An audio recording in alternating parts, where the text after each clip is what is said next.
started to fall, and where were you?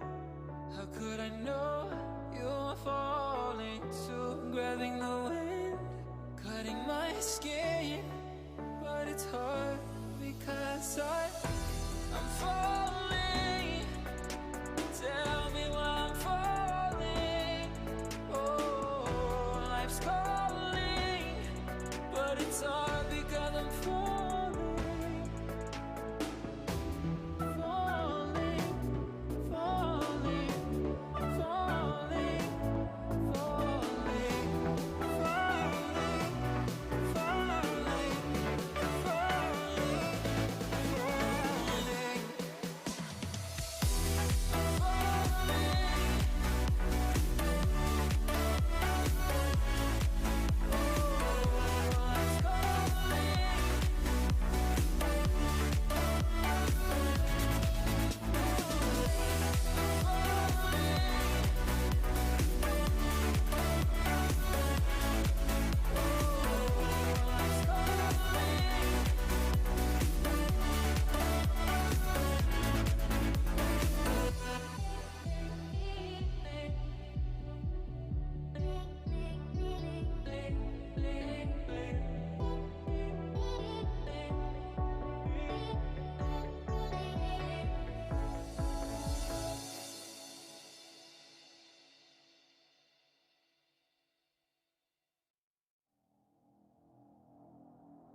Girls with their nails done now.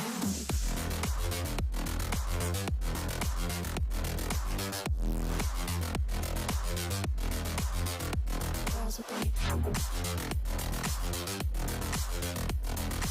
nails done. I like the girls with their nails done.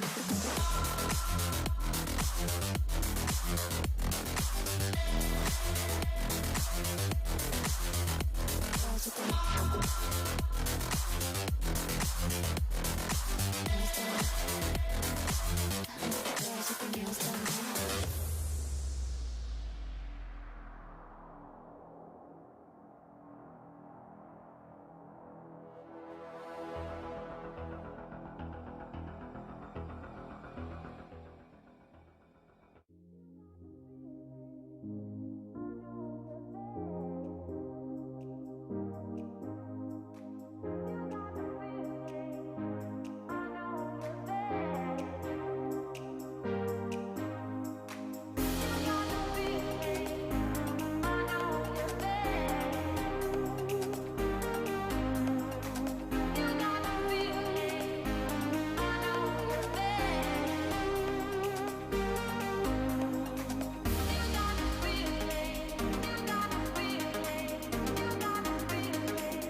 You cashed in on my promises. You know I'm too generous. Now I've learned to never help you out. 'Cause I'm done cleaning up your mess. Found myself in my regrets. I've become a little stronger now. A little stronger now.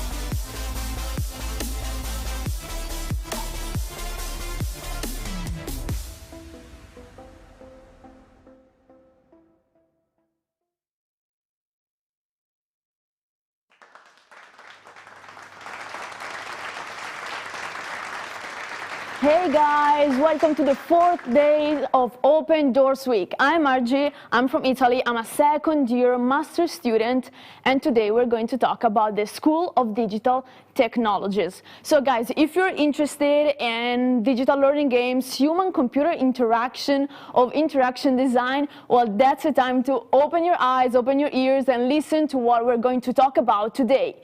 But first, let's watch a video with Rando.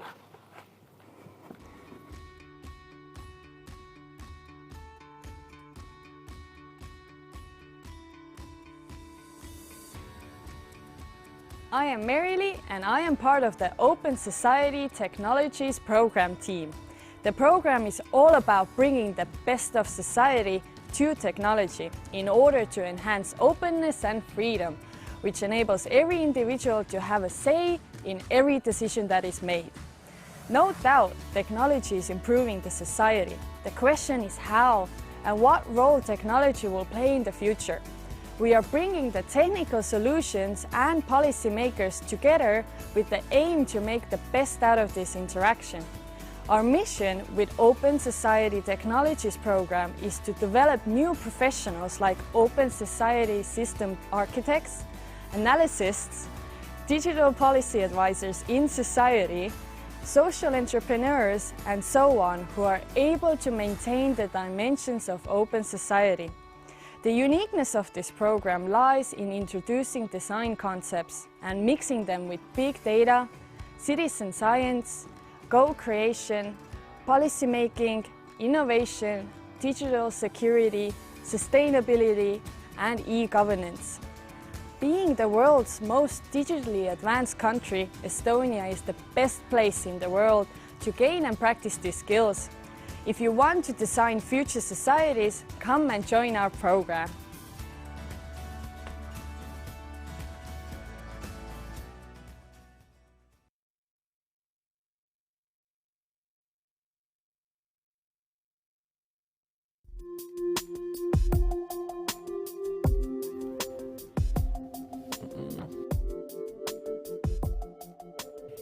Hi, David. Where are you exactly? Currently in Porto, Portugal, but that's just where I am right now. I'm usually a bit everywhere. So I'm here in this interaction lab, and I find so many interesting things that I could touch and I could do. Tell me, how do you use it all to improve the kind of interaction between people and computers? Actually, we do have two labs. One is that one where you are sitting in right now. The name is Interaction Design Lab. That's where we the space that we use to create stuff. And then we've got another one where we kind of measure the quality of what we create. It's called the User Experience Lab. It's just across the corridor. And it's a more technical space, I would say. The lab where you are right now is used by a wide variety of people. It's a work lab, it's a research lab, and it's also a teaching lab. So there are people that sit there every day when there is no confinement or this kind of stay-at-home advices. So there's people that sit there and work every day. There's people that come and go. and work when they need to be there, like master students. And sometimes we also run trainings exactly on those tables very well right now. So everything there is used in a variety of ways. In that space, basically, we use the available equipment and materials to design stuff, to craft stuff, to create digital artifacts. Some of them on screen, some of them are really tangible. There are some physical prototypes in boxes behind you. So lots of tangible computing with electronics and stuff, not just software. Could you please describe what exactly are you doing here and how me as an average Joe can kind of win from all of this? So in that specific room, in this interaction design lab, as I said, we basically create stuff. I can mention three products that are kind of directly related with everyday people. Maybe not you if you don't fall under these conditions, but definitely everyday people. So an example of a recent project is called is Digital Pillbox. This is a project we developed together with a company, basically looking for a solution to get people that need to take recurrent medication. Either they have chronic conditions or they are just sick for a period of time, but they need to take this recurrent medication. And then with them, we try to create a solution to get people to stay on track, to take pills when they should take pills, to take measurements when they should take measurements. So yeah, so this is a solution that is available for everyone. Maybe you are not sick, maybe you are an healthy person. I'm an healthy person, and you will never use this. But yeah, that's one of the examples. Another example, kind of related to it, again for common people, but in this case, again for people that are sick, actually terribly sick in this case. As a teamwork, some time ago, we start crafting a communication tool for people in ICU and intensive care units in hospitals. Then this was developed as a prototype in a project supported by our staff, and eventually it became a product, and now it's used in ICUs in hospitals all over Estonia. So this one is actually quite real already on the market product. Again, not for you, not for me, but for everyone, not just for researchers or geeky people in closed confinements. So this is the second one. And well, a third example is one that we have, again, ongoing project with hospitals and caregivers that targets patients with type 1 diabetes, young patients with type 1 diabetes. Type 1 diabetes is potentially problematic. It can have severe side effects in your quality of life if not carefully monitored. It requires serious behavior change from those that carry the disease, and then this system, because it's like a ecology of things that is being crafted right now, again designed, aims to support caregivers, to support parents, and to support young people, children with type 1 diabetes in maintaining an healthy lifestyle, and again taking the required measurements and taking on the required medication in given moments and so on. So it's quite a complex system, this one, and it's a project that started maybe 6 months ago, so it's still in the very beginning. But all of these are projects they are basically applied research, and they generate products that people, everyday people can use. Of course, in this case, people that meet these requirements. Otherwise, I hope that none of us would need to use it, but yeah, it might be that we need to at some point one of these projects. Who work in this kind of interaction lab? Do you only scientists, or do you also use students for your projects? Yeah, quite the opposite. No. Of course, there are some researcher scientists sitting there. They are residents. But there's also younger researchers like doctoral students, master students, even people from industry, and some artists, some designers. So we have a residency program where we invite people from, well, I don't say this like in a negative way, but people from the streets. I mean, you can be just an interested person in a given topic that we are able to be promoting or exploring at the moment, and then through this residency program, people can just apply to come and explore what we have We started by working with artists and designers in partnership. So we frame them as teammates. They get access cards, they get a desk, they get keys and privileges to use everything. But then they come and they create whatever it is that they want to create with our tools and our body of knowledge. And now we are expanding this also for companies, so that people can just come and do stuff in a very exploratory way. Yeah. So yeah, it's a wide variety of people using this space, and that's how we want to keep it. That's really cool. And last but not least, tell me, would it be a dream come true for the entire university studies to move online? No, not really, no. Can you imagine that room where you're sitting in right now, and the one that I mentioned across the corridor, where all the geeky stuff is, like eye trackers and sensors and whatever? Can you really imagine this being used fully online? Not really, no. No. Fully online is important, definitely. We actually created the first fully online Masters in Interaction Design in Europe. We run it together with Cyprus University of Technology. This one is fully online by design and not by consequence of a pandemic.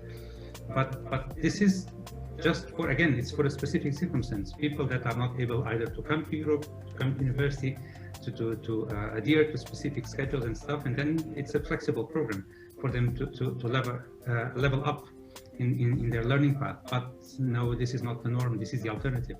The norm is, of course, physical and there. And may be complemented, of course, with digital tools. So these hybrid spaces, I totally subscribe to that. But fully online, only if really, really needed. Yes, only if really, really needed. We lose a lot when we move fully online. And the effort to keep it going in a high level is actually tremendous. We see that in our Interaction Design Masters.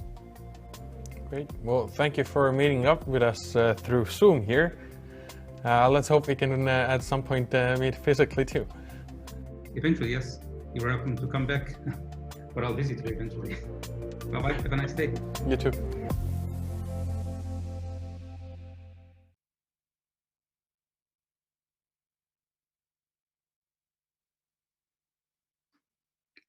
Hello, my name is Kai Pata and I am the curator of the Open Society Technologies International Master Program in Tallinn University. I would like to give you a brief overview of the goals of our program and of the courses. Why we have Open Society Technologies Master Program and what this openness means here. We can do a lot of different civic engagement technologies and governance technologies, but what about values? This is what is the goal of our Open Society Technologies program, to teach you how to design the civic technologies with values, with the values of openness. You can see here in the middle of the program with the lilac are the values that we support in Open Society Technologies. On the horizontal line, you can see that we bring you to several design thinking possibilities. And around, you can see different wicked problems that you need to solve when you have to develop technologies for the open society. For example, how to achieve data justice in digital governance, how to maintain social justice, how should civic society practice the societal openness, or how can everyone give back to the society? Our program is unique because we put together the social sciences, the design thinking, and the technical competencies.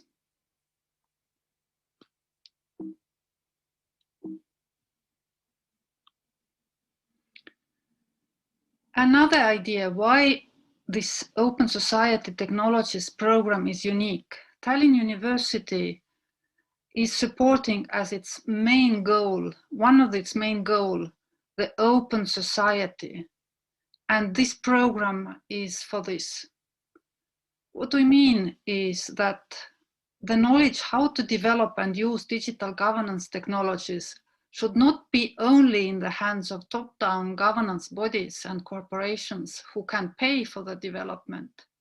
Rather, we need to give it to the hands of citizen-led organizations so that they can provide the missing services for the society.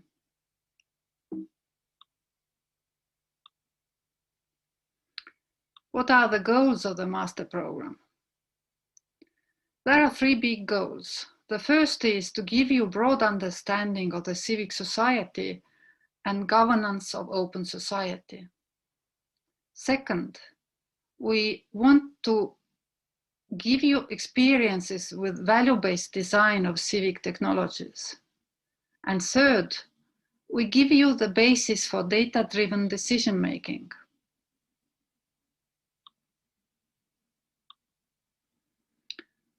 Who will you be when you graduate as our student? Having these three goals in mind, you can become an architect or analyst of civic technologies. You can also become an interaction manager in socio-technical civic systems. You can be a policy advisor for the open society technologies. And you can also become a social entrepreneur in civic society. So we can see that you can be hired by governing institutions or the civic society organizations, or you can initiate startups by yourself.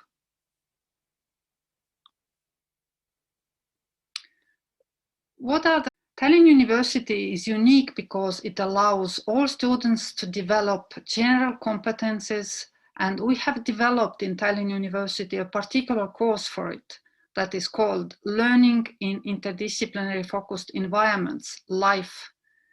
In this course, the students themselves can initiate the projects, engage other students from other curricula to help to solve these projects, and they can contribute back to the society.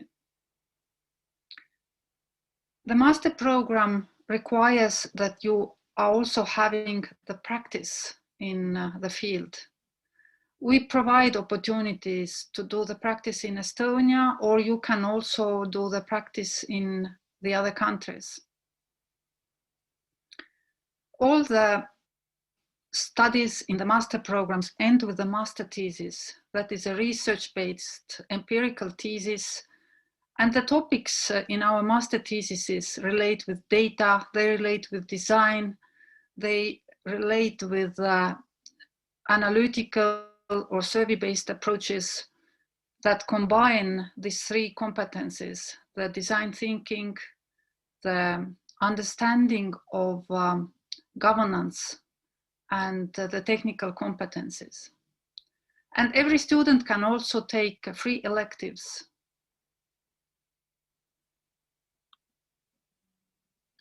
Please, if you are interested to come to our studies, then we are waiting you to send your applications. For entering to the studies in our program, we want you to write an essay. This essay should describe one challenge that you see in open society that can be solved with the technologies. We also expect you to describe what kind of master thesis you want to do and where you would want to end in the end of your studies, what profession you have in mind in the future. Please come to study with us. Our environment is international. We are able to provide you with digital learning in case of corona conditions, and we have experience of doing a lot of practical things together with different enterprises, for example, with the civic engagement companies. Thank you for listening.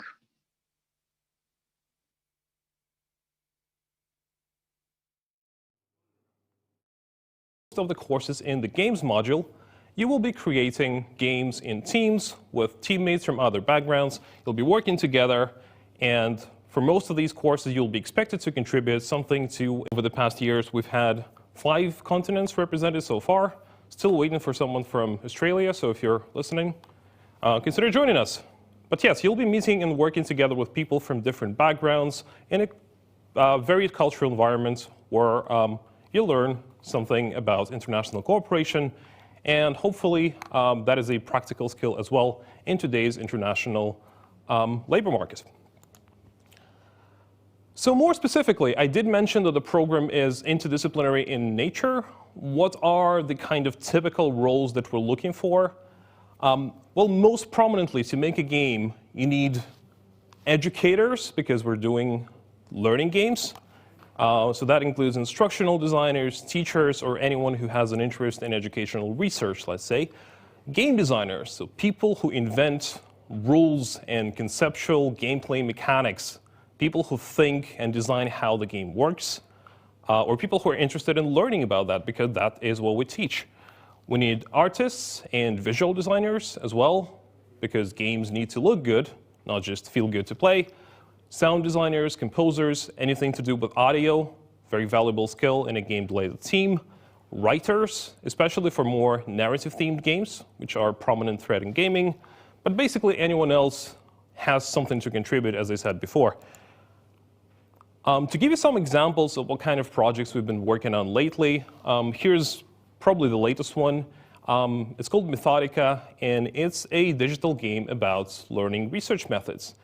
If you are nearly over, or if you're done with your bachelor's studies, you probably had to take 1 or 2 research methods courses. And I think a lot of people watching this might agree that research methods is not the most exciting subjects to learn.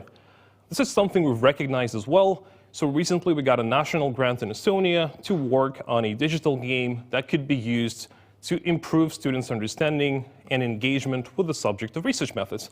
And that's what the game is about. I probably don't have time to go into detail, but you can check it out. It's on our website, and it's an online game that we'll be using in our studies as well. We have been lucky enough to be able to involve some of our students in the development process as designers, developers, and artists.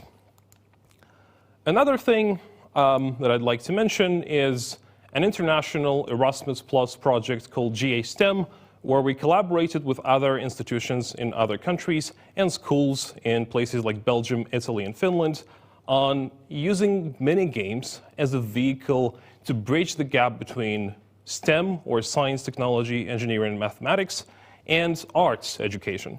So our students have created, it's kind of dark, but I guess you can make out the details, a variety of small mini games that introduce various subjects from optics and reflections, which is the one you're seeing to the left, to things like a combination of geometry and abstract art inspired by the works of Mondrian.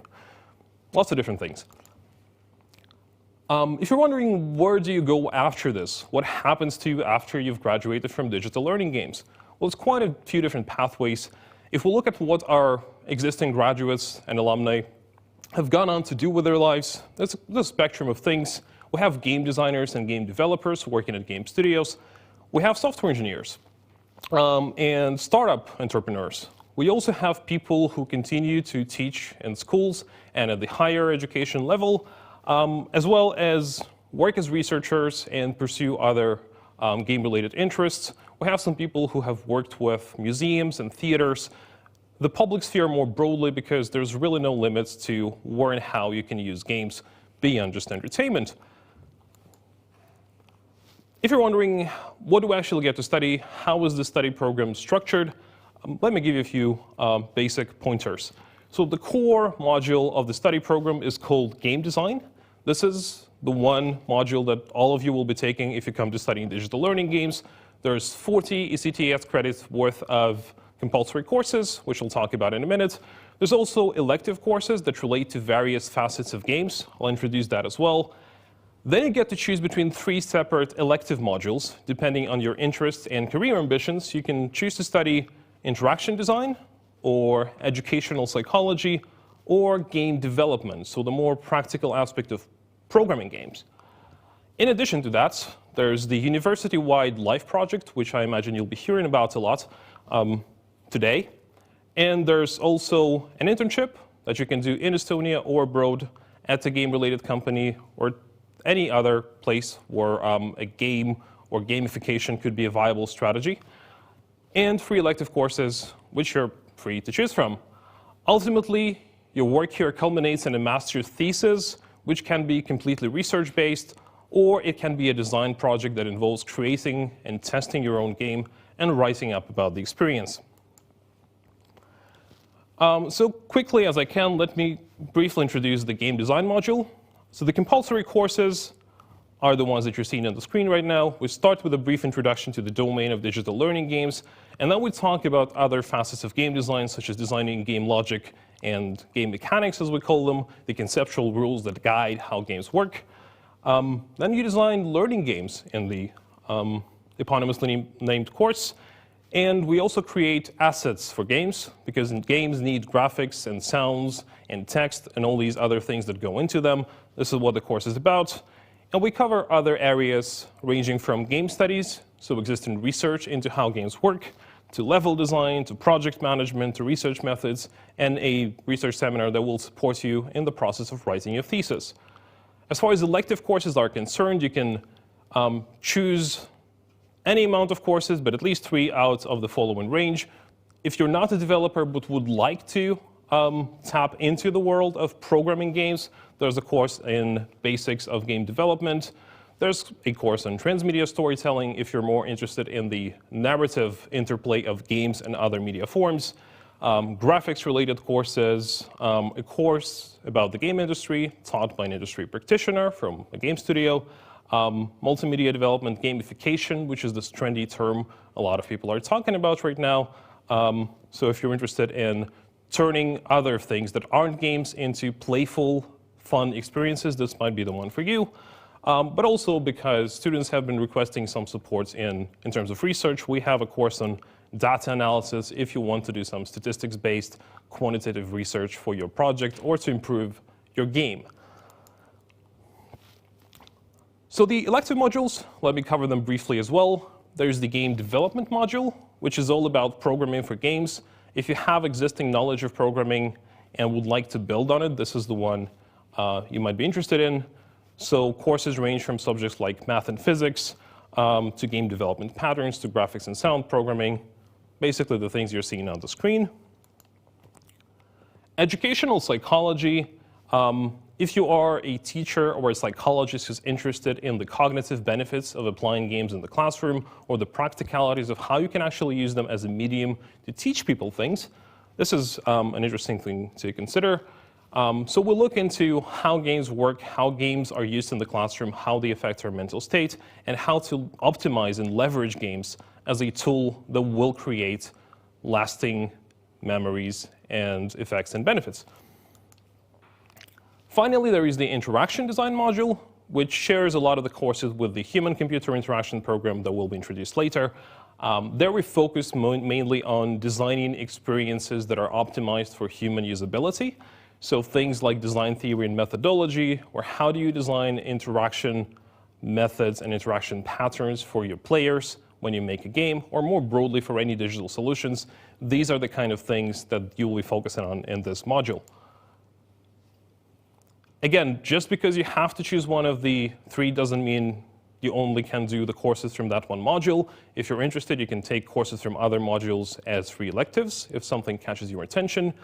One question we get asked a lot during admission interviews is, what do you do with your research thesis? As I mentioned before, you can and probably should consider making a game and writing about the experience, but the research aspect still is still relevant, so you need to consider what is the angle that I'm approaching my work from. So here's some areas that you might be interested in considering. These range from game design, so basically how do you make a better game, to game-based learning, so what are the practicalities of using games in the classroom, to serious games, which is the term I just introduced. How can games help us make the world a better place? Would be, I guess, my summary of the serious game movement. Psychological aspects of game design, so how does our brain process games and what are the cognitive benefits of playing them? And gamification, again, the trendy term. How can we transform everyday routines and experiences into playful experiences that can be slightly more fun than just doing them the way that we're currently doing them, whether it be job practices or exercise or whatever else you seek to gamify. So the learning environment that we have is most of the game-related courses will be taking place in the software development lab, which is equipped with state-of-the-art computers that are double boot, so they're Mac and Windows, whichever you're used to. There's VR headsets available for you to develop for. We have the HTC Vive, we have the Oculus Rift, we have the Quest as well. And we have pre-installed software such as major game engines, such as Unity and Unreal Engine, access to the Adobe Creative Cloud, and basically all the tools you need to produce a game in a team. We also have a small game lab that you can book and use for your own game projects or when you work as a team, which is also equipped with a computer and a VR headset and a meeting space. And one question we get asked, so we'll try to get that out of the way, is do you need to have a laptop to come and study here? Yes, normally you do. If you want to make games, it does help to have your own device that you can use in your own time. So we kind of do encourage students to consider having a laptop or a desktop computer. That also works. It doesn't have to be state-of-the-art or the latest version of whatever hardware, but it does help if it can run basic game software such as Unity. One thing that we're quite happy to have here in DLG, or Digital Learning Games, is a vibrant community of students. Over the past few months, it hasn't been quite as vibrant due to having to interact online because of the pandemic. But normally speaking, we have a nice international group of students that do things together. We have a student-run game society that do regular game nights and board game events and other kinds of things that are educational and social at the same time. In addition to hanging out with friends within these events, you can also participate. In fact, we encourage you to participate in game jams, which are short-term, intensive game creation events where you come together, form a team, and make a game in 48 hours or 72 hours in a short span of time, and then you can continue working on it further. So think a hackathon themed on games. That would be a good example. That's something we do on a regular basis. We also collaborate with industry representatives where we have people from various game studios in Tallinn visiting us and giving guest lectures or teaching courses such as game industry. So you'll have some interaction with the game community in Tallinn as well. And I believe I'm about done here. This is what I wanted to talk about. If you have questions, I'll have to refer you to one of our students who'll be happy to answer them on my behalf. Thank you for your attention. And if you have any questions about the study program organizations, feel free to reach out to me personally. This is my email. I'll be happy to help. Thank you very much.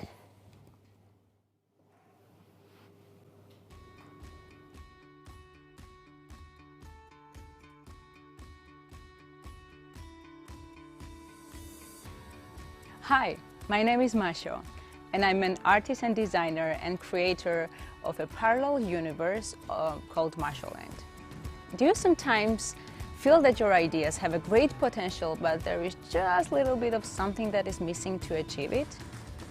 For me, Digital Learning Games Master's Program was a simple wish to combine my characters together with stories and environments, and I had this huge desire to make my creations more interactive and playful for other people. As a bonus, I learned how to give my projects a deeper meaning, not just an entertainment. The curriculum allows you to work in teams to get a sense of different roles in the game development process. You get to develop skills in teaching, researching, designing, programming, animating, and so on. Together with broad theoretical knowledge, this program gives you also practical capabilities which are enhanced with learning not only from teachers, but also from students with very diverse backgrounds and disciplines. Finally, there are many interesting things frequently going on in gaming and game-related communities in Estonia. You can test your skills and knowledge in participating hackathons, digital field conferences, game development days, and so much more. And also, you can join the startup community which gives you a great chance to develop and potentially make your big ideas come true. So far, so good? Visit the website for more information and get in touch if you have any questions. And don't forget to check the progress of Marshland as well. See you in Tallinn.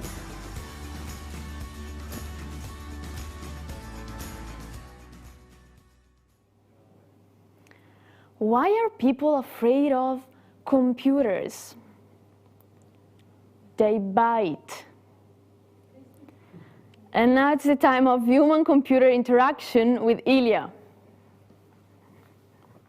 Hello everyone, my name is Ilya. I'm the head of the Human-Computer Interaction Master's Program, and I'm here to tell you more about what we're studying in this very interesting and exciting area. Our program is about emphasizing the design and creation of technology for the benefit of people. And I think this is really the core of what our program is about. We put the person, the human, the user, the client in the center of everything that we do, and we try to shape technology so that our users, our customers, can be as productive, as creative as they can be, and this is all achieved by the technology and the tools that we design for them. In our program, we are really about three core things. We are research-driven. We have a strong foundation in theory, and we take kind of the process, the design process, very deeply. We explore it in a very systematic and thorough way. And we're future-driven. We're focused on the future. I like to think about the things that we're researching and designing in our program as something that will go on the market in 10 to 15 years. So if that's really something that you're into, shaping the way people will use technology in the short to mid-term future, then kind of this is the program for you. Our program is very diverse. The students that come to study with us come from very different backgrounds. And this really comes from the nature of HCI and its origins. And this is reflected in our student body. So you will see colleagues, you will interact with colleagues who come from, of course, computer science or software engineering, so very much on the technical side of things. You will encounter people who come from design or artistic backgrounds, so they are more kind of creative and open-minded in everything that they explore. But you can also encounter people who come from, let's say, social sciences or psychology, behavioral sciences, and even people who study semiotics, who study language. All of them come together to work together as colleagues, as team members, to come up with crazy and exciting ideas that will change the way we use technology in the future. On this slide, you will see the structure of our program. It's really about several building blocks. It's really modular. We have university-wide courses, something that every student in Tallinn University needs to take, and that's an interdisciplinary project where you will get a chance to encounter with students, with colleagues from other schools at our university. Then we have a set of harmonization courses. Because our students come from very different backgrounds, we want in the very first semester to get them more or less, or to get you more or less on the same level. Let's say you come from a design or art background, you want to learn more about programming and software development, then we have a course for you. Or vice versa, if you want to learn more about design, then there's a course for you as well. So that by spring, by the second semester, all of you are more or less on the same level and at least have a common vocabulary to share with you. And then there's a foundation course which teaches you more about the origins of the field, the different theories and how they have been shaped and introduced into HCI, how they have been applied, and also a course on research methods. And then you go on to core courses, which is something we call the Interaction Design Project. And this is a very hands-on experience where you will go from a problem statement or an opportunity or a design challenge to ideating, creating a design concept, and finally designing, developing, and thoroughly testing it with users. by the end of the semester, by the end of the first year, you will have your first thoroughly created interactive artifact, interactive product. Then you can choose your own path. So if you're really focused or really interested in exploring how interactions and user experiences are shaped on a personal level, on a micro level, then you can take a set of courses that go into shaping experiences module. If you're more interested into kind of a broader perspective, a macro perspective, you want to explore how the technologies that we design influence people and societies and behaviors and even governments, then you can take a complementary set of courses which is focused on shaping societies. And then finally, you can have a possibility to shape your path through a different set of electives that we're offering. And also you will get a chance to do industry internship, industry placement, by either doing practice or internship in one of the local companies or startups in Estonia, or going abroad to one of the companies located in another European country through an Erasmus internship. And the final semester of your studies will be devoted to your master thesis. And your master thesis needs to be embedded within one of our research teams. And we have 4 for you to choose from. So you can have, if your heart lies more to one or the other, you can pick and choose and focus on one of them. So the first one is about design theory methodology. So if you're really interested in understanding how the design process can be studied further or can be shaped for the different challenges and different new conditions that we're encountering every day as our life evolves and as our usage of technology evolves, then this is the topic for you. Here you'll not only kind of design theories and models and new processes, but you also can design toolkits that will help people and designers do their job better. Another topic which is quite interesting, I think, is user experience. You probably have heard the term before, but here's a chance for you to really play and go deep into the topic. Here you'll be working mainly on surveys, questionnaires, scale development. Through 2 different paths. You can either focus on trust in computing, or you can focus on aesthetics of interaction. The third topic, which is quite forward-thinking, is neurophysiological computing. And here you have a chance to imagine how, let's say, artistic experiences can be shaped by wiring people up. So if you're really into that, if you're really interested in what makes our bodies and our brains tick, then this is a topic for you to really explore how we operate on a physiological level and how our body signals can be used to interact with computers and to eventually interact with audiences, let's say, or with to communicate over distances. And finally, the 4th topic that we're supporting is body-centric interactions.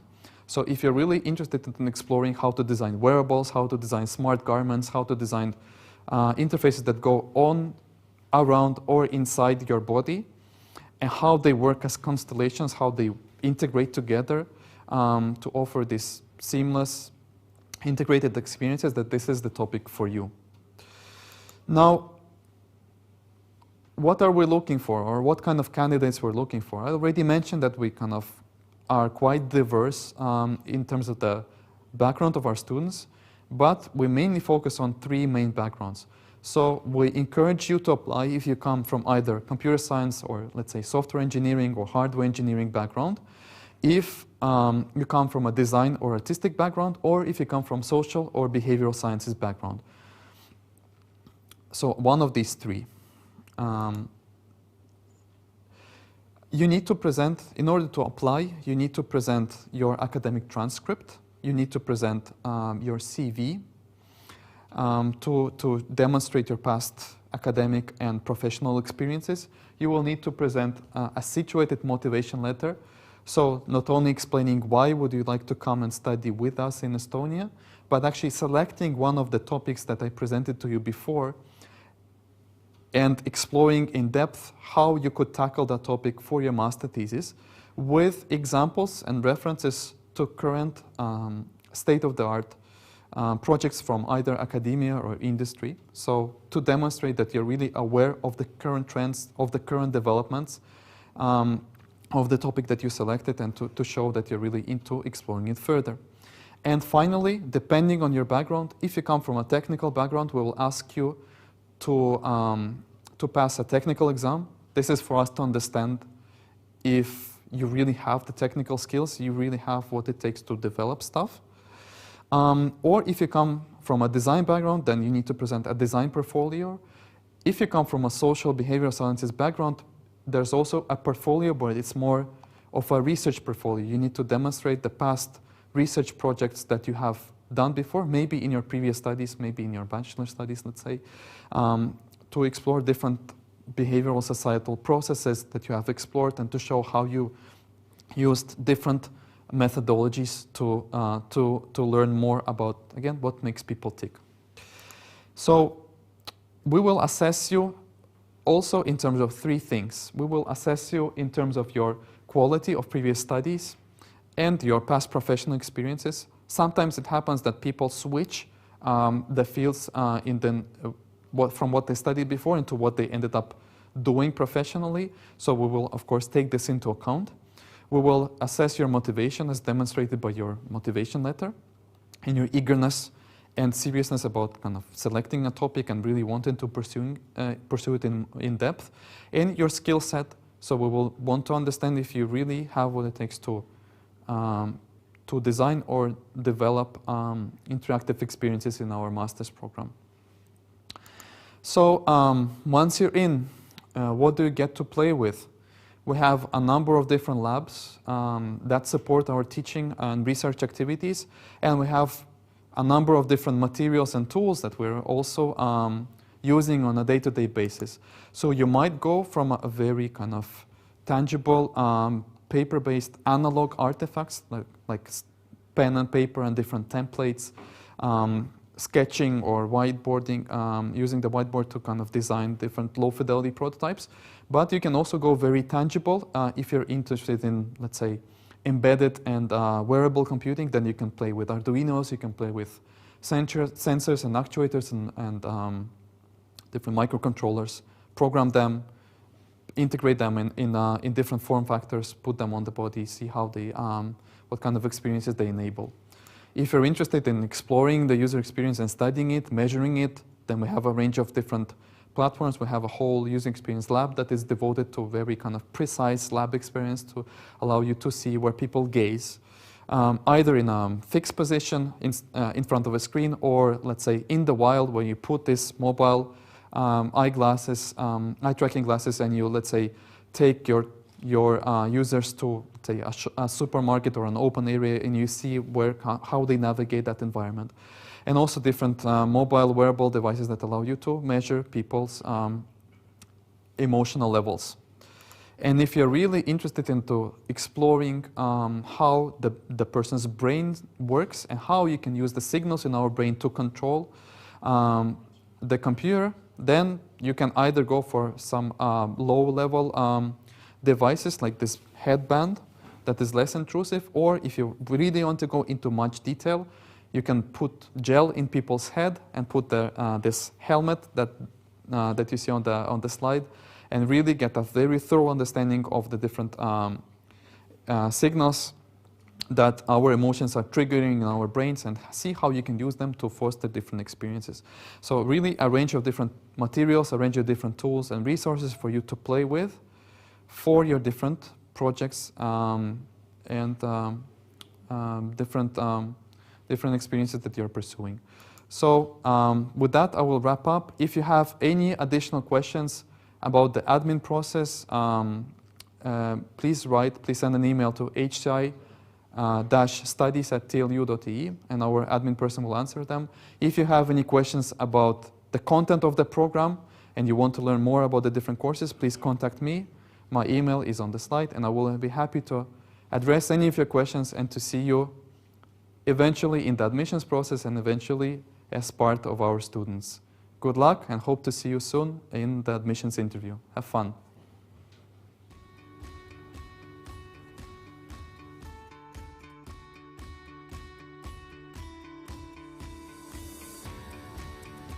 The environment around us is rapidly changing, and we must be prepared for the upcoming technological and digital transformations in many different ways. Human-computer interaction is a multidisciplinary field of study focusing on the design of computer technology and, in particular, the interaction between humans and computers. In the program, we genuinely believe in incorporating multiple disciplines such as computing, design, and cognitive psychology. It offers a research-based approach to designing interactive software and technical systems. Studies take place in the modern university building, where the main facilities are our interaction design and user experience labs. There you can find all you need to bring your ideas to life. Sparked by curiosity and propelled with research, we are a very diverse team of young scientists and explorers. We see ourselves as a specialized and yet flexible bunch of people, always on the hunt for new ideas and endless possibilities. We might be small in size, but don't let the quantity fool you. We undeniably have a big impact. So, come and study human-computer interactions in Estonia, the world's most digitally advanced country.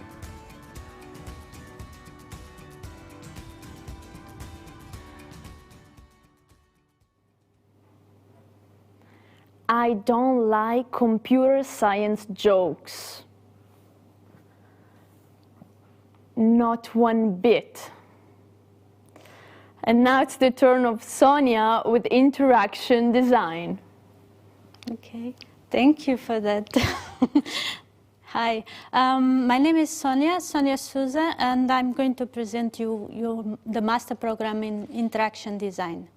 So basically this master program is offered since 2016. It's a fully online program run in English, and it's available full-time, 2 years, or if you want, you can do it in part-time, 2 to 4 years.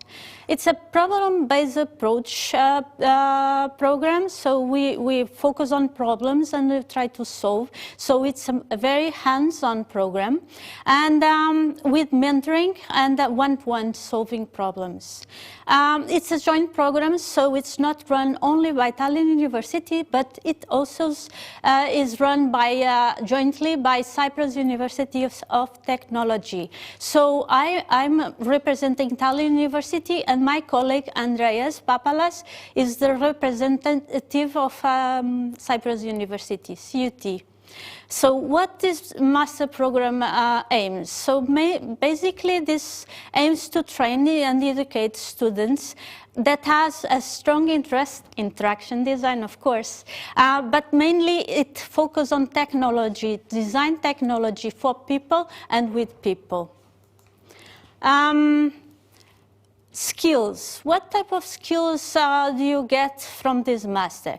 You can get skills from designing technologies, technological-oriented skills. You will have lots of theory to understand humans, to understand technology, and to know how to design for users with users in mind. And else, as well, many of the skills that my colleagues just presented in human-computer interaction program. So let's see the position of the program. So for you to understand this program, Tallinn University pick up the experience that we had with the human-computer interaction master program and designed this program to be more flexible, more online. For students that are working, already have some kind of experience in the field, but they want to improve or they want to answer to some specific questions that they cannot answer from the industry.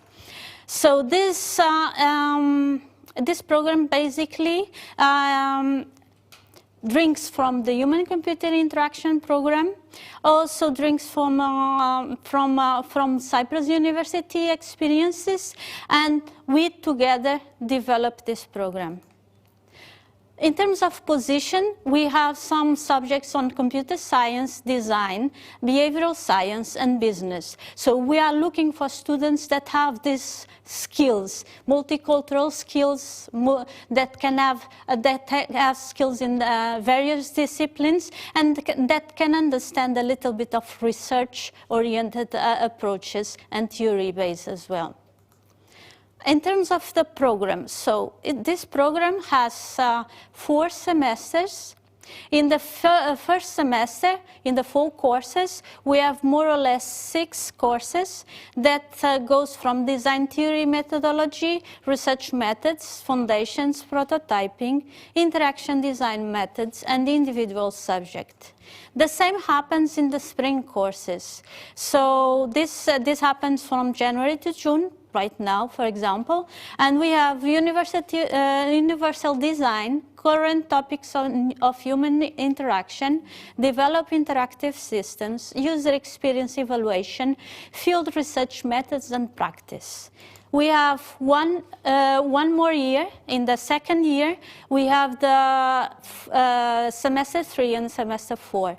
This is run only with 3 courses. So this is when you wrap up. When you do a big project, you start drafting your master thesis with a problem statement, and then you finish by writing your thesis. This semester 3 and semester 4 usually runs in both fall and spring. So this is more or less how the program is designed. We have here the core courses, foundation, complementary courses, practice and specialization, and in the end you have the master thesis that wraps up everything and then proves that you are ready to go. So mode of delivery, if it is a fully online master, we use only Google tools. Google Apps for Education, Google Classroom, Google Meet. We found out that this is the easiest way, one space where students can have everything with them. So depending on the content on the method, on the lecture, you might have 2, 3, 4 synchronous meetings, but the majority of the content is asynchronous. So you have a set of activities that you have to do, and you have a time frame to do these activities. So usually we set the sessions by 7 or 8 sessions per semester, and the sessions are bi-weekly. So usually the session starts on a Wednesday and ends 15 days later on a Tuesday. And in the end, there is a requirement that you have asynchronous meetings and you do the final exam synchronously. So the last session, usually the 7 or the 8, depending on the semester, you need to be face-to-face with the teacher, online of course, but we are used to it right now. So, and you present your final assessment. Regarding the lectures, so as I said before, it's a multicultural, diverse. We have many years of experience with similar courses. We run this online course for some time now. We do it both face-to-face and online. We know how to mentor one-to-one device. And Students has a very interesting profile. So they are majority are working students with experience in the field, and they come from all over the world, literally. So we have the majority of students are from Europe, from countries like Belgium, Netherlands, Germany, Switzerland, and also from Estonia, of course, and Cyprus, naturally. But we also have students from United States of America, from Canada, from Mexico, from Brazil, from Asia, for example, China, Singapore, and others. In terms of lectures and students, this is the teachers body from TLU. So David Lamas, Abiodam, Ilya, Sonia, me, and Ben. And this is the staff from CUT. Andreas, Alexandros, Alexis, and Panayotis. Basically, we divide the work, so 50% of the teaching workload is from CUT, and 50% of teaching workload is from TLU. Again, about the students. So right now we have a total of, those numbers are not correct because we need to update for this year, but we have more or less 120 students right now, finished 31, and with just last Monday, 10 more students defend their master thesis. So here are the countries, 36 different countries, and that's it. So if you want to see some of the testimonials from the students, you can see them here. There are some more. And if you have questions or you want to ask us something, please use this link. Thank you. Have a nice day.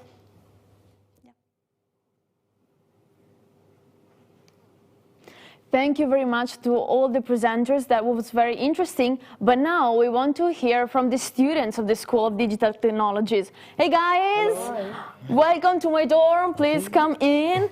This is my dorm. We have a lot of things. We're going to have first a little chat between us about who you are, what you do, what you did. And then we're going to play a game together, which is Never Have I Ever, I think. It's very difficult to say, and so you have to get ready, okay? So please have a seat, not to chill, because we don't want to fall asleep here. Of course, if you want to read, there are books, there are things. So, okay, guys, introduce yourself to the people from home, because we are live. Okay, my name is Franklin Anumachike. I'm from Nigeria. I study digital learning games in Tallinn University. I'm doing the master's program because I'm interested in incorporating games to teaching students and learning, and also motivating people who are game lovers, that they can come here and study and learn how to develop games. For example, in my department, we have script writers, we have content developers, and we have software developers. So we all work together so that we can achieve the aim of the program. Yes. Thank you. Cool. That was like quite a professional introduction. Did you rehearse that like before? Oh, that's a talent. Yeah. What about you? Hello, my name is Daniel. I am from Mexico. Cool. I am in human-computer interaction. I have a background on media and on animation and stuff, and I really wanted to explore more interactive ways to do it. And this was the perfect place. There's a combination, of industrial designers and psychologists, sociologists, but at the same time heavy researchers and developers. So it is a bit of how to do really, database smart future aim design. This is that's nice. What are you doing now? You're an alumnus, right? Yes. What are you doing now? I'm doing the PhD in the Human-Computer Interaction group. And what are you focusing on? Voice interfaces. Voice interfaces. Can you explain a bit of it? Because I know anything about that. Simple way, Siri is a voice interface, Google Assistant is a voice interface, Cortana are voice interfaces. So basically these are, computer programs that you can talk to and they talk back to you. Nice. So you talk actually with computers? Yes. That's my dream, to have someone there that I talk a lot. So if I have a computer to talk with, that's amazing, because usually then people try to avoid me because I talk too much, right? So you're a second year master student? Yeah, I'm a master student. So you're working on your thesis right now, right? Yeah. What are you working on? Okay, about using computer games to teach secondary school students or high school students. So how to, the students can learn some computer science skills, playing games, some people play games. So my aim is to incorporate their skills in gameplay into learning computer science. Okay. For example, when they see a printer or a scanner, the functions of a printer or the functions of a mouse, you can play that as a game, and then the game can teach you more. So it's an educational game concept. Whoa, that's cool. Another question, actually the last one, because I want to play with you. What's the coolest course that you had here in Tallinn University? Okay, actually, my coolest course there was design of gameplay and core mechanics. and also a multimedia where I was able to develop interactive online games. Also, the live project coordinated by Tallinn University. I was among the Game of Media. So I was the coordinator of the program, of the live project. So we developed a game that could tell about, how would I put it? Like fake news, for example, on the internet. When you see fake news and fake pictures, people might depict that says, for example, that was a shooting in Pakistan, for example, but actually it was no. So how do you differentiate between fake images and real-time images? So we had to adopt reverse image search and develop the game for that. And you actually developed the game? Yeah, we developed the game, yes. Nice. In how much time did you do that? We used like a 4 months period during the last semester. So we had to share our skills. You write the project, you get pictures. How many people there? Yeah, like 4. So I was coordinating all of them. All together. from different backgrounds. Oh, like what? From digital learning games, me, and the other person is a bachelor student from I think law. Yes, from law. Wow. And the other person was from communication arts. So different backgrounds. But you managed like to work together. Yeah. And you were like the head of the whole program. Yeah. Oh, that's cool. That's nice to be the boss, right? Yeah. So, and what about you? What was the coolest course that you had in Tallinn University? That's a really hard question, because there are a lot of things. The coolest I can remember that I really enjoyed is it was an experimental course. It was we have this interaction program that we are supposed to make a full project app, but in this case we had a collaboration with BFM, choreography from BFM, with EMTA, the Music Academy from Tallinn, and with EKA, the textile designers. Everybody from Tallinn. We made an interactive dance performance. Well, to try to explain it, how is it an interactive dance performance? Basically, we were asking what will happen if you bring these 4 different backgrounds together, and they have to make something new and creative. What can, for example, interaction designers bring to choreography, to dance? What can they give to? What can we do to enhance or enable new possibilities for collaboration between composers and dancers and textile designers? Can we make wearables? Smart clothing that can react to the emotions of the dancer and then can affect the music. No, did you do that? We were playing with that. You tried? No, we were several people. My team was working mostly in what we will call movement mapping. So we had clothes that were the movement of the clothes would affect the music. No, so you were wearing this, like the one that they showed like on the head, on the brain, but you had it on your whole body? On the arms. Oh, in this nice. Case, because the arms were the quite mobility.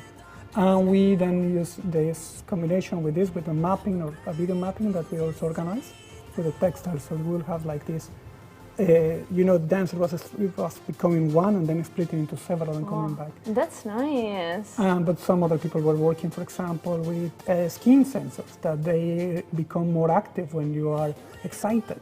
And you can calm down and then the sensor goes lower. And you can use that to modulate sound, to modulate music, to modulate light.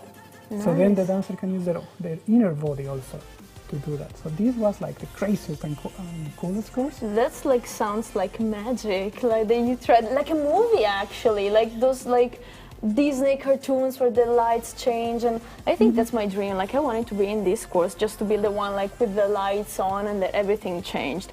But guys, now I make you see it both here because it's the time of Never Have I Ever, which is actually one of my favorite games.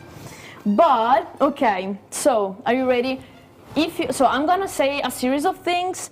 If you did it, you just raise your hand. If you didn't do it, you just don't raise your hand. But you can't lie. Like you have to be honest, like 100%. Because if you lie, I'm gonna like do my research today because I have some spies around university, and tomorrow I'm gonna call you on the stage and I'm call out all the lies you said. Okay, so you better be honest. Okay, so never have I ever skipped a class and lied about the reason. I'm not sure I lied. Okay, what did you do? Yeah, actually, I skipped the class. Which class? That should be transmedia. That was in my first year. When the lecturer was asking me why are you coming late, I'm having some headache, but actually it was a lie. I had to escape. Oh, you just Being skipped and you penalized. said you had an headache. Yeah, I had some, headache. Well, that's a classic, like when you actually, because you went to the teacher, sometimes I just wrote an email, like in the morning, like, I'm sorry, I really don't feel well today, I think it's better if I stay home. What about you? I don't think I did it here because we have a very comfortable schedule. We only have classes like twice every 2 weeks.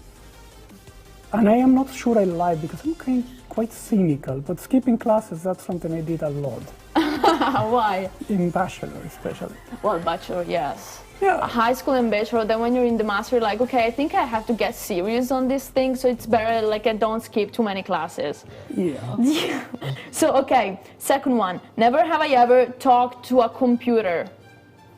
Well, You do all the time, Yeah. you just said it. you don't? Do you talk to computers? Actually, I'm not talking, but we have to interact kind of. Depends. You mean voice talking or just talking? Whatever. I You can talk chat to with my computer. computers. Exactly. I talk to it like when things don't work. Then I'm just there and I ask him like, "What's wrong with that? Why did you do that? Like, come on! I just have to finish to write this thing." Don't you do that with your computer? Yeah, I do that a lot. Right? Yeah. So I'm not the only You're crazy not ones alone. here. Especially, you know, when they say cannot find printer, it's here. Exactly. So, third one. Never have I ever said you were studying, but you were actually just playing video games. So, what's your favorite video game to play when you want to fake your studying?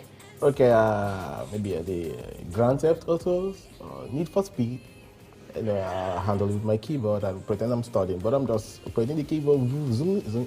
Because actually you study digital learning games. Yeah. So that's pretty much easy. What about you? I think playing games is studying. No, nice. That's the nice philosophy. Like when I sleep and I think and I say that I'm meditating, but actually I I'm study sleeping. interaction. I'm studying the interaction in the game. Exactly. I do it also with movies and TV series. Like because I study film studies, so I'm always there watching movies and TV series mostly. And then I'm like, yeah, I'm just studying. I'm analyzing the portrayal, of whatever. Staging, lighting. Okay. Never have I ever made fun of the other programs of the School of Technologies. Nope. No? Then you have to raise your hand. Yes, Misa, I did, but nope.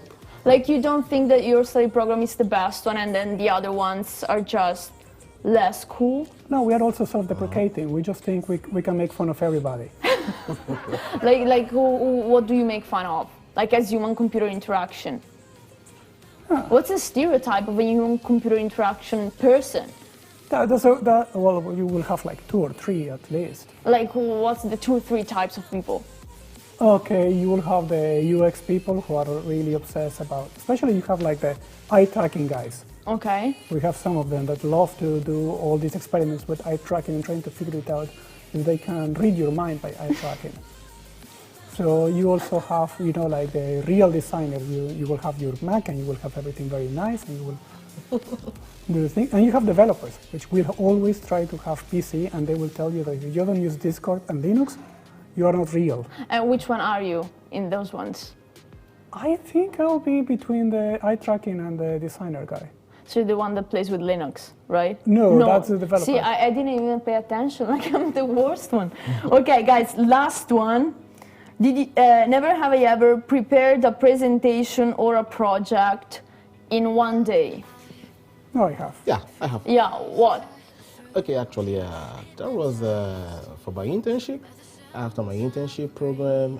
For your internship, and you prepared the project in one day for the internship? A day before the presentation, Okay. I have to prepare that because I have everything open and Okay. I have done the project myself. So I had to put my ideas together, and it took me a couple of hours just to put things together and then do the presentation. And it was cool, super cool. Yeah, because you're smart, you're professional, you're smart, you're everything. Cool. What about you? I think all my presentations are the day before. Guys, how do you do that? Like I need at least 3-4 days because like I panicked if I do everything like the day before. But see, that's why I'm studying movies and you're studying computer games learning. Work in a branding agency as the head of copywriting, and my job was to make presentations. I see. So I will make 4 presentations a week. That's a smart guy. Okay, thank you very much, guys. I have to say goodbye to you because I have some other friends here with me. Thank you very much. I hope you enjoy the place here. That's amazing. After you. Voila. Please. Oh, you're welcome. And here we are with the International Club. Let's go back to our dorm. Okay, guys, International Club, which is an amazing place here in Tallinn University. We're going, you don't sit for now because, so I'm gonna ask you a series of questions, but you have to do something while I ask you questions, okay? Because like you're from the International Club, you're cool, you play a lot. So see, we have like a series of like objects here around on those shelves especially. I'm gonna ask you the questions, and in the meantime, you're gonna have to build a statue with like things that you find here. They told me I also have to do that. I didn't agree, but like that's what they said. And so we have to build a statue, and in the end, we're gonna have to give it a name, a backstory, and I'm gonna decide who's the winner. Okay, we are not building one, we are building No, three different. Like it's actually a competition. You don't have to help each other. Okay, cool. You ready? 3, 2, 1. First question: who are you and what do you study? Let's go there. All right. Okay, you have to talk while doing things. Okay, so. Oops. Oh my God. You ruined everything. So my name is Arina. I am on my 3rd year of bachelor studies. I'm studying liberal arts and humanities. Oh, cool. We had the presentation the other day. That's nice. So my majors are anthropology and Asian studies. It's very interesting. I really love it. And in the International Club... You stole my book. I stole your book? Well, sorry, Selma. So yeah, liberal arts. Yes. Okay. Introduction number 2. Selman, go on. Your time. It's mine. Okay. I am graduate of Estonian studies, which is called Eesti Uuringud in Estonian language. I have studied it. It was a master program, and I graduated last semester actually, but I'm still part of International Club. Cool. Why? I just like to interact with other students. So what's the International Club about? We are usually having students from other countries who comes to Tallinn University, and we are basically helping them to interact the life in Tallinn. So I heard things about the way you interact, which is not exactly a human-computer interaction. What do you do, like with the International Club? What kind of events? What kind of things? That's not fair, though. That's too easy, honestly. Like, put a bit of effort in that. Come on. I have a unicorn there. Some fantasy. Wait, so in the International Club, we actually we organize a lot of events. About 6. I used to be an event manager for 1.5 years in our club. We have positions. We are very serious, actually. We have positions: president, vice president. Nice. Yeah. And I was an event manager. And what are you now? Now I'm not. I'm just an active member. No, they fired you from the board, basically.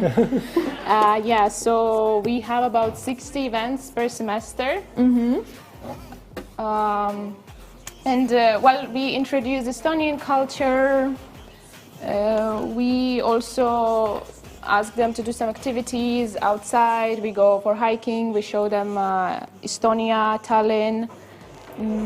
Educational events connected to mental health, well, basically anything to make their life in Tallinn interesting and productive. Be careful, don't fall. Oh my God. Oh wow. Can I say that mine is the Yours most beautiful? Is awesome. Like, honestly. Yours is awesome. I know, thank you, because I actually put an effort in that. While you were like, oh yeah, I was talking. But we were talking, and you were the So let's talk about the International Club. What's your best memory in the International Club? Like events that you do, people you met? I guess people we met and events we do together, so we can combine it. everything. And Like actually, what's the nicest event you made? in my opinion, Estonian evening, no? Yeah, Estonian evening is one of the best ones because we have so many things there. We invite Soveldaja. It's our dance group, you know? Our university's dance group. Yeah, he has. I Yeah, just saw Soveldaja. something. They're awesome and they always come. So we have them and then we have games and we also have a lot of food. So everyone is really... Who cooks? Selver. No. Okay, so now they're telling me like a new rule, which is the winner of this challenge is the one that puts back the stuff in the fastest. Okay, ready? 3, 2, 1, go. Oh my God. Okay, you have to talk about the International Club. How can students find you? Where do they find you? So they come to the Student Union. Which is where? It's in Astra building, but funnily the room name is S1. You studied? 139. Okay. 139, I'm not yeah. sure. I'm 39? 139. 139. Okay, so they find you there. Do you have like, I don't know, social networks, emails, you know, those stuff that people Oh, have? actually, yes, you should follow us on Instagram. Oh, finally. And actually today is also my She is taking birthday. over. No, I took over the Instagram for today, so actually I shared information about our interview as well. Oh, nice. So hopefully you're gonna talk about these amazing games that we did. By the way, I'm always the winner. I'm so good in this. That's why I'm the host. It's your dorms. You already know everything where it is. Okay. So But, last question, yeah. what do you want to say to people that are coming in Tallinn, international students? What do you want to tell them? You will enjoy. You will love it. Yeah, why do they Estonia is they a love beautiful it? place. I mean, everything is nice here in Old Town, especially if they walk around. They will see lots of like medieval culture. Oh, what did you do? And We're gonna send you the price of all the things you broke, by the way, don't worry. I'm gonna send it to the international club. and they will pay for it. Everyone will be happy. You wanna do the interviews during the Open Doors week, then you have to pay. I have to Basically, pay, that's yeah. the message. Okay, guys, by the way, I won. Okay. Because I was the first one, but you, especially for that, but you also won because the International Club is an amazing place. So please, if you are coming to Tallinn University, go to them because you're gonna have a lot of fun, you're gonna meet a lot of people. And now, guys, it's almost time to say challenge time! Okay. Yay. We're gonna see you in a minute. I thought it was a challenge already. Should go there? Yeah.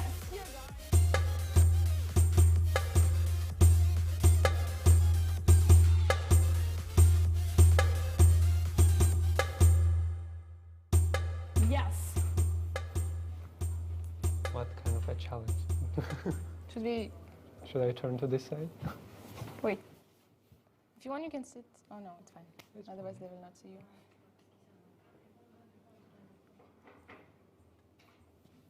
They're giving me the time. Okay.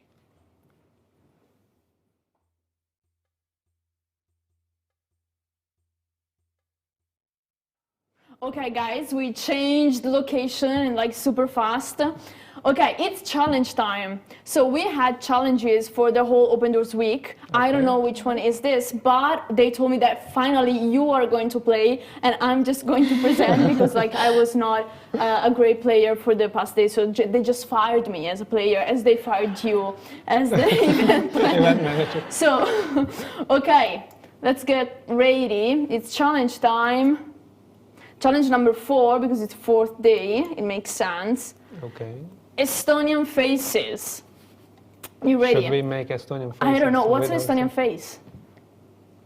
That's pretty. That was pretty accurate. This is not. That's not. That's yes. Yeah, exactly. Okay. So, Estonians are known to be quite reserved and not the most emotional people in the world. No. Are they emotional? If you get close to them. Close, okay. Are they reserved? Yes, they are. They are. But like that's also like a positive way. Okay, that's good. Sorry. In that case, how is she feeling? Oh. Good. She's taking a selfie. She's pretty happy, in my opinion. She's happy. She looks beautiful. Also, what is the emotion? Like, can you see like how is she like so out there? So, what's emotion? I can guess she's kind of smiling. She's. Where do you see the smile? It's like It's just tiny bit. Yeah. See, but that's why you're in the international club. You met a lot of Estonians, and you like recognize their expressions. Okay, let's see. Happy. Yes. Yeah. You're so good. I would never say that. At least that's what her Instagram caption said. Like hashtag happy, hashtag like sun lover. Cool. Next one. How would you depict it? How would you depict an unhappy Estonian face? Unhappy or happy? Unhappy. Happy. If I'm gonna be Estonian, how I'm gonna do it? It's the same that I did before. And in your own culture, how is it? My own culture? Yeah, both. You have to be Estonian and then culture. Estonian culture, all of that. Estonian culture, Estonian culture, Estonian culture. Perfect. What about you? Go. Estonian. Oh, nice. Culture. I mean, I'm from Latvia. It's Latvia. She's from Latvia, so they're cousins. It's the same, guys. Yeah, okay, same word. Cool. Next one. What about this one? How is she feeling here? Oh, nice. Also happy. She's happy, curious, exploring something new. Dreaming. Yeah, I would also have said like something like dreamy, or I would say like she's looking at something over there. So what is over there? That's the question, because she's very much focused on that. Exactly. Yeah, what is there? She's just discovering something new. TV sightseeing. Tower. TV tower. TV tower. That's nice. The TV tower, the super tall one that you can. She's on go. T1, no? Yeah, T1 Mall. You guys, you're too good, by the way. Can we call them also for like next tomorrow's challenge, because they're better than us? Okay, let's go. She is thrilled. Thrilled. Okay. How is a thrilled face? I mean. Okay. We're also very good in emotions. She was on a Ferris wheel. Yeah, maybe it's the T1. T1. Yeah, exactly. Okay, next one. How would you depict a thrilled face? Like he tried and didn't really work out. What about Latvia people?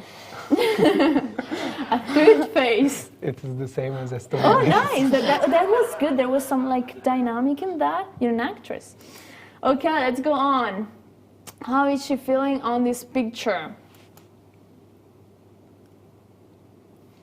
This could be dreaming. Looks like, yeah. No? I mean, they all kind of look the same. Yeah, that's the problem. How does she look like here? Dreaming something about, I don't know, it can be like... Dreaming something about what? What do Estonians dream about? About sun. A cup of hot chocolate. A cup of hot chocolate. Oh, that's quite specific. Do you like it? I love it. Oh, that's every morning. Let's see. She was inspired. That was actually pretty clear. They told me she is from Tallinn University Administration. So I didn't remember exactly, but yes. She was here the other day to do the Kahoot games.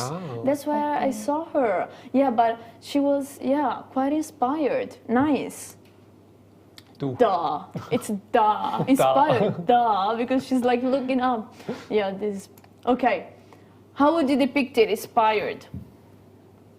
Like, you know, like when you're writing something like some masses or some things and you just don't know what to write about, and then at some point you just get the inspiration. It comes up, and I usually do like, and you're like, exactly, and then you don't go to the computer, you write it down. Do you write it down on the computer or do you write it down by hand? Typing.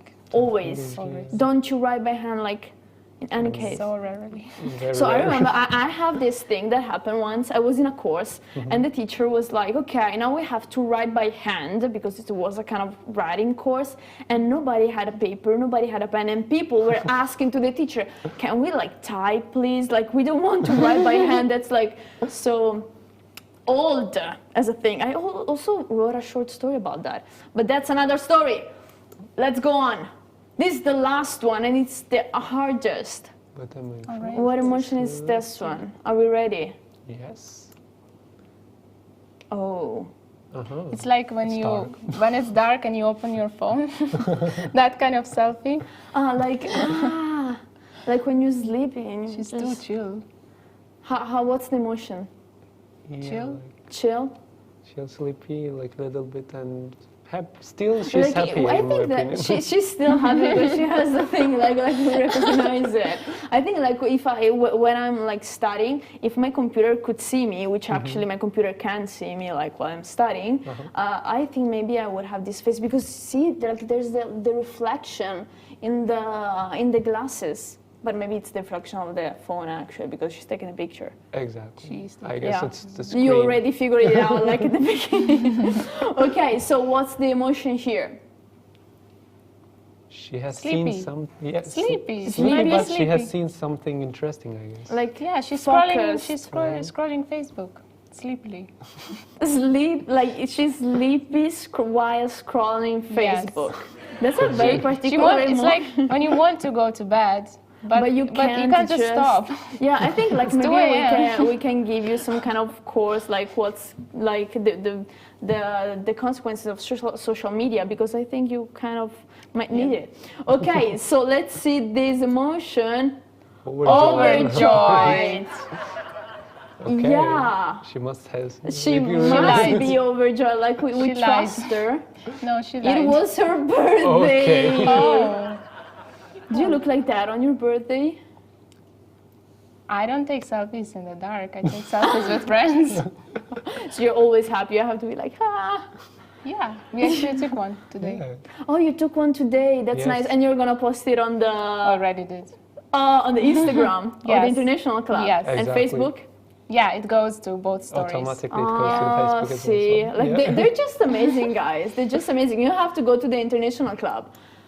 Cool. How would you depict it? Okay, the overjoyed. Overjoyed, like a situation where you're overjoyed, like something that happened that it's like just amazing.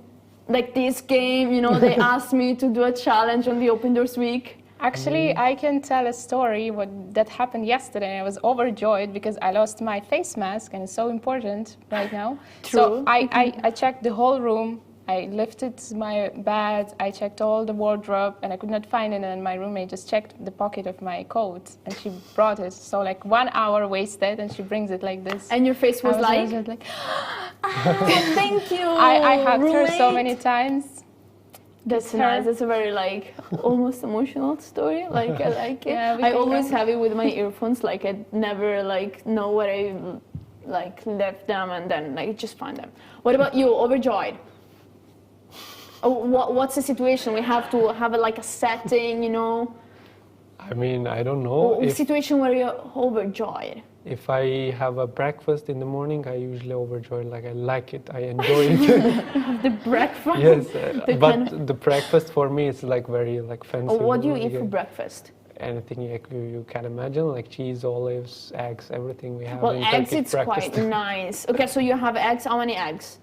At least like 2-3 eggs. 2-3 eggs. Fried eggs, scrambled eggs. Fried eggs. Fried and, eggs. Yeah, like 2-3 different cheese types and olives.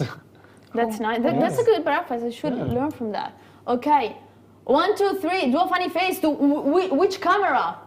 Both of them. Okay, you go there. I go there. Funny face. Das.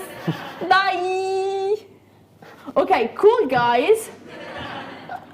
Thank you very much. That was like very, very fun.